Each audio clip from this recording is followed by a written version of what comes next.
Hey there, welcome to a brand new episode of Muzikxpress.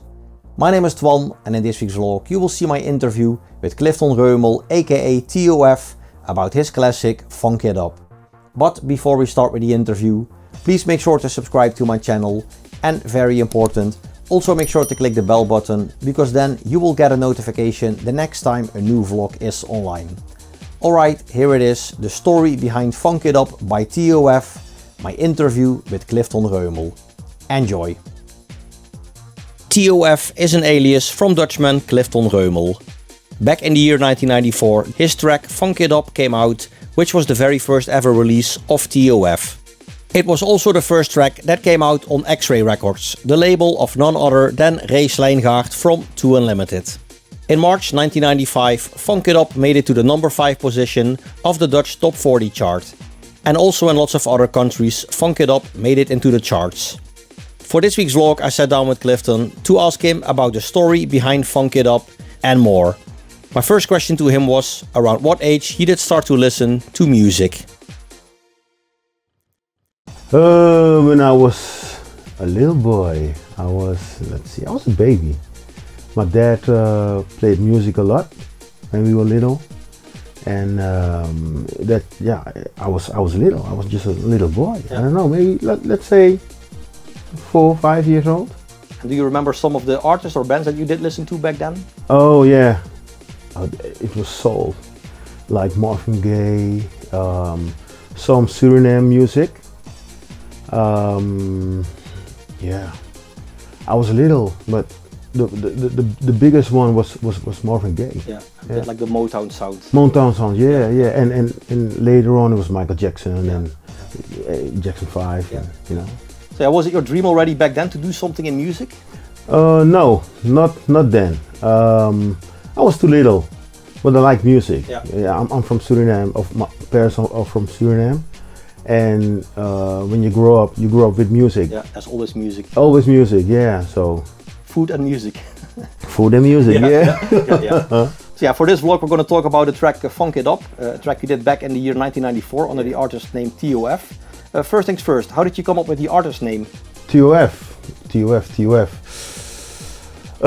When I first started with rap, my first name was Cool Ice D. It was just like, you know, Ice T, Ice Cube, and I want something cool like that, so it was Cool Ice D. But then when I grow older, I need a more serious name, so it was T.O.F. and I thought, yeah, I like it because in Dutch it's tough, but you can't do it in English. So T.O.F. Yeah, I put the dots between it. You got T.O.F. Okay, what stands for T? All right, D original T.O. What's the F? All right, let's do it like Fly Guy. That sounds good. The original Fly Guy. So. Yeah, that's how I come up with the name. So can you tell a bit more about the writing process of the track? Yeah, the writing process. I was with Arthur and Case and with another girl, but she was not impressed with Arthur's connections. So she said, I got another person, other producers that was in Utrecht. We can go there if you want to. So I went there, I saw the studio, I thought, wow, it's a big studio because Arthur didn't have that big or a lot of stuff. But I had to think about it, so I went back home and I was thinking, I was in the train and I was thinking, no man, I'll stay with Arthur. So I went to him, explaining everything, this was going on, but I stay with you. He said, okay, thanks, but now we have to do a number for you alone. What's in now? What's in? Yeah, 94. So yeah, we got reel to reel, you know, a single artist, and so okay, let's try that. We can. So they gave me a beat. I went home, wrote the raps and the chorus, and went back and sing it. Yeah. And so we had the track, but we didn't have any connection with. Okay, I'll send it to that one or to, you know. So at that time, Marvin called Arthur. Like Ray has started a label, X-Ray Records. Do you have anything? It doesn't matter. Do you have something? He said, yeah, I got a record here. I'll send it to you. I said, okay, send the tape. We're going on vacation for a week, After that week, okay, we'll connect. All right. So they sent the tape, and a week later they called him. They say, listen, we didn't pack. We come right now. So and that's all started. Then it started, you know. Yeah. So. Yeah. So do you actually still remember how long it took you to finish the lyrics? No, I went home. I got the lyrics in one day. Yeah. One evening, I was writing. But because it was, it was my first project that I was the artist. Yeah. And it went very quick. Yeah. Yeah. Were you actually inspired by something or like another track? Yeah. Reel to reel, maybe? Reel to reel, but yeah, that was a cool track that inspired me for a solo artist. But the real artist, the rapper was LL Cool J. Oh yeah. I loved him very much. So that was my I was fan of him. So yeah. So the instrumental demo version was finished, and you wrote the raps on that. Yeah, I did not really had the demo version. It was only a beat. Oh, only a beat. Only beat. So I went to R2. I recorded my rap, and then he edited, and then we had the finished product. The finished product. Yeah. So were you nervous for the rapping? No. I did it. I was rapping for 6 years about then. Okay. From my 14 years old or 20, 21. Yeah. But this was like the first professional thing. No, I did more. I had some projects that I did. One in Belgium. I did one in some near Amsterdam. There was a studio there. And I did some shows. Yeah. So I was very. So you had experience already. Experience, yes. Yeah. Okay, good. Yeah, you already mentioned them, like Arthur Bronkhorst and Kees Schouten, who produced the track. But also, Marvin Tolen and Tour Limited's Ray Slijngaard were involved with the track. Yeah. Do you still remember meeting them for the first time? Yeah, I still remember that, like yesterday. I never met Ray. So the day when they come for the track, I saw him for the first time, and we were in the house of Arthur on how you call it? Attic. Yeah, in the attic. And we were there, and they were asking me questions. Do you have a label? Did you sign? I said, no, I got nothing. So that was my first meeting with Ray. Yeah. So it was 1994. You guys finished the track, and it was the very first ever release on X-Ray Records. Did you guys search for other labels as well, or was this just? No, it was just this label. Yeah. Yeah, it was meant to be. Yeah. So in March 1995, Funk It Up made it to the number 5 position of the Dutch Top 40 charts. Do you remember hearing Funk It Up on the radio for the very first time? Yeah, of course, man. Of course. Which radio was it? Shit. Oh, sorry. You have to bleep it. Yeah, you can swear. Ooh, yeah. The first time on the radio. I didn't know what radio it was. No, yeah, it was alarmschijf. Yeah, alarmschijf. 538, huh? Yeah, I think back then, Radio Veronica maybe still. Veronica? 1995. 1995, but 538 came later, huh? Yeah, I think so. Yeah, I don't know what it was. It's been a while. Yeah, it's been a while. Radio 3 also. Yeah. It was first time, but it gave you a feeling of joy, and I made it so far. Yeah. You know. Yeah, that must have been really exciting. Yeah, it was exciting. Yeah, it was cool, man. Yeah. I know that Funk It Up also made it into the charts in the UK, and it got also released in other countries. And which other countries did Funk It Up made it into the charts as well? Belgium, France, Germany, Russia. I saw it also got. Yeah. I saw it also got released like in Australia. Australia, because I had an interview from Australia, but he was talking so fast English, so I said to him, "Please, can you speak a little slower?" Slow down. In a lot of countries, 14 countries, man. Yeah. Oh wow. Yeah. So Funk It Up was the biggest hit for T.O.F. and also for X-Ray Records. Yeah. Were you surprised by the success of the track? Oh no. Of course, man. Of course, that's the goal for an artist. Yeah. You know, so. But especially because it was the first release as T.O.F. T.O.F. It was the first release, yeah. And the first release for the label. Yeah. That was a good start. Was a good start, yeah. So did you start doing performances as T.O.F. as well then? But not immediately, because we went to the. It's a funny story. The DJs, the club DJs, you got a dance chart, and when the records released, I went straight up, but I didn't have the performance yet, the shows, and after a few weeks, it's starting to decline, you know, and they say, yo, Cliff had to do some shows, man, because it's going down, you know. Okay, so I went for the shows, a lot of shows, and after that we went straight up in the charts again, because they used my song as floor filler. Yeah, it was cool, man. Cool. Yeah. Do you still remember your very first ever performance? Yeah, it was at the release from the single. Ooh, where was it? Yeah. Ooh. It was, I still remember, but I didn't know more where it was. But it was the release of the single. It was a party. Yeah. It was my first performance, and after that we had a lot of performance, a lot of shows. Yeah. Were you nervous for the first one? Of course, man. Of course, yeah. But I just did it, man. Yeah. I think back then you only had like one track, right? One track. Yeah, we got one track, but we were doing more for the album. We got more songs for the album, so we needed the show. Yeah.